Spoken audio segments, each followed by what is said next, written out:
Res predvsem veselimo kakega doživišča.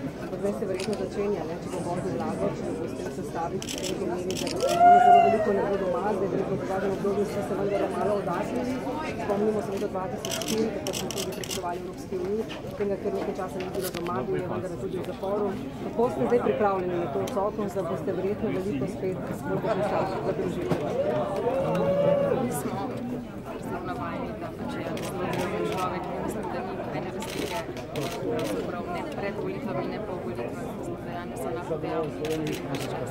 Res, da se nam zdela ta kampanja po družinski osebni plati, glede na predhodno, precej bolj normalna in manj naporna. Menite, da bomo uspeli v tej sezoni, ki v hribe še iti? Hvala lepa. Hribi? To je absolutno bo. Vam je obljubil? Jaz ki ne rabim njegove obljube, ampak verjamem, da bomo našli čas za to. Je fajn, da greste skupaj, ne? Pač gor. To je najlepše. Čeprav v hribih je lepo biti sam. Hvala lepa.